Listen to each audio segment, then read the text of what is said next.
राजनीति में ऊंट किस ओर करवट लेता है, इसके सबसे ज़्यादा अगर उदाहरण देखने को मिले हों तो वो केवल राजस्थान में। लाल डायरी को लेकर राजस्थान के अंदर मोर्चा खोलने वाले कांग्रेस के पूर्व मंत्री और कांग्रेस के विधायक अब जो है शिवसेना का दामन उन्होंने थाम लिया है। उदयपुर के अंदर आज उनके बेटे के जन्मदिन के अवसर के ऊपर शिवसेना के जो सीएम हैं महाराष्ट्र के एकनाथ शिंदे की मौजूदगी में आज शिवसेना का दामन उन्होंने थामा है। पहले जो शुरुआत के अंदर जो 2008 से बीएसपी उसके बाद में कांग्रेस में शामिल हुए, 2013 के अंदर कांग्रेस से जो है फिर टिकट दिया लेकिन वहां से हार का सामना करना पड़ा। उसके बाद 2018 में बीएसपी से फिर उम्मीदवारी की और वहां से चुनाव जीते लेकिन फिर से कांग्रेस में शामिल हो गए।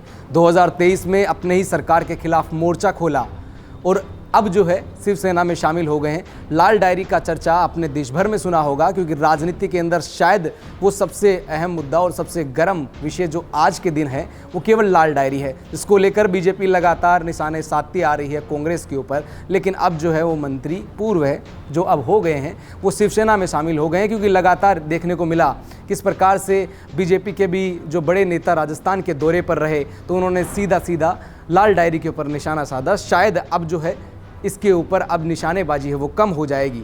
लेकिन वहीं कांग्रेस ने इसके ऊपर लगातार सफाई दी। उन्होंने कहा कि लाल डायरी जैसा कुछ नहीं है, बीजेपी वालों को मुद्दा चाहिए। लेकिन आज जो है उस लाल डायरी के विषय को उठाने वाले राजेंद्र सिंह हुड्डा भी जो शिवसेना में एकनाथ शिंदे गुट के अंदर शामिल हो गए हैं और अब मेरे हिसाब से शिवसेना के थ्रू ही जो है आगे आने वाले चुनाव के अंदर राजस्थान से टिकट लेकर चुनाव लड़ने की तैयारी कर रहे हैं। लेकिन किस प्रकार से लगातार अपनी सरकार के खिलाफ मोर्चा खोला, लाल डायरी का सबसे बड़ा विषय उठाया और राजस्थान भर में जिसकी चर्चाएं हुई। देखना ये है कि शिवसेना से इस बार जो उन्हें टिकट मिलने के बाद क्या यहाँ से फिर से चुनाव जीत पाएंगे, क्योंकि लगातार राजेंद्र हुड्डा पहले भी कहते आए हैं कि पहले बीएसपी और उसके बाद में कांग्रेस, लगातार इस प्रकार की बयानबाजी हमेशा उनकी चर्चाओं में रही। अब जो है शिवसेना में वो शामिल हो गए हैं लेकिन अब यहाँ से चुनाव जीतना भी कितना आसान उनके लिए और रहेगा और कितना जो है फ़ायदेमंद रहेगा ये भी देखने वाली बात होगी, क्योंकि लगातार उनके विषय को लेकर चर्चाएँ रही।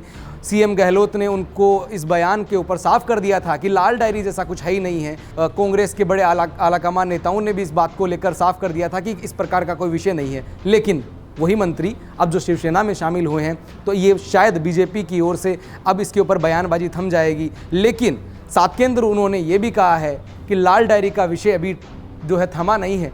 आने वाले समय के अंदर लाल डायरी के ऊपर तमाम चीज़ें सामने आएगी और लाल डायरी के हर पन्ने से कोई ना कोई नई चीज़ सामने आती रहेगी, क्योंकि जिस प्रकार से राजस्थान के चुनाव सामने हैं, कांग्रेस एक बार अपनी सरकार को बरकरार रखने के लिए तमाम प्रयास कर रही है तो बीजेपी इस बार राजस्थान में कमल खिलाने के पूरे प्रयास कर रही है।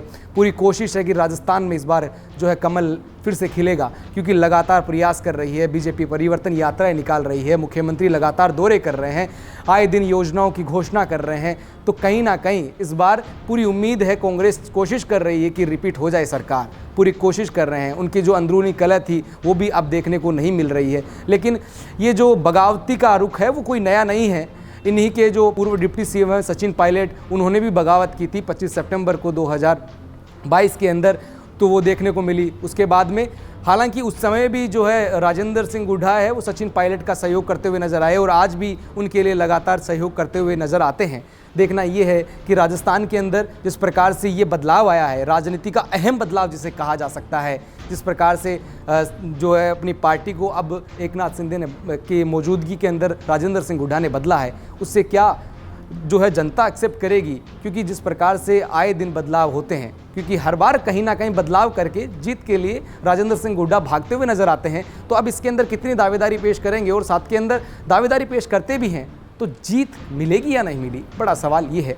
लेकिन अचानक से ये सारा शेड्यूल तैयार किया गया, राजनीतिक गलियारों में चर्चाएं हालांकि इसको लेकर पहले ही तेज़ थी, लेकिन जिस प्रकार से जन्मदिन के अवसर पर उन्हें बुलाकर एकनाथ शिंदे की मौजूदगी के अंदर शिवसेना में जो है राजेंद्र सिंह हुड्डा ने दामन तो थाम लिया है, लेकिन आगे चुनौतियाँ बढ़ने वाली है या घटने वाली। साथ के अंदर बड़ा सवाल ये भी है, अगर चुनाव जीतते हैं तो क्या राजस्थान के अंदर इस बार कोई बड़ी जिम्मेदारी उनको मिलेगी, क्योंकि लगातार इस विषय को लेकर सवाल उठते हैं और जिस प्रकार से आए दिन दर बदल की चीज़ें चलती रहती है तो राजेंद्र सिंह हुड्डा की मौजूदगी के अंदर ये चीज़ें सामने आई है। उन्होंने सदैव कहा है कि मुझे तो मंत्री पद से मतलब है, मुझे तो सत्ता में बरकरार रहना है, वो कैसे भी रहूं। तो इस बात को लेकर उन्होंने साफ तौर पर मीडिया से भी कहा है और आम उमन पर लोगों के सामने भी कहते हुए नजर आते हैं। और बड़े मंचों पे जब उनका संबोधन होता है उसके अंदर भी साफ तौर पर खुले के अंदर अपनी बयानबाजी को लेकर चर्चाओं में रहते हैं। देखना ये होगा कि जिम्मेदारी मिलेगी और साथ के अंदर जनता कितना भरोसा दिखाएगी उनके ऊपर, ये बड़े सवाल हैं।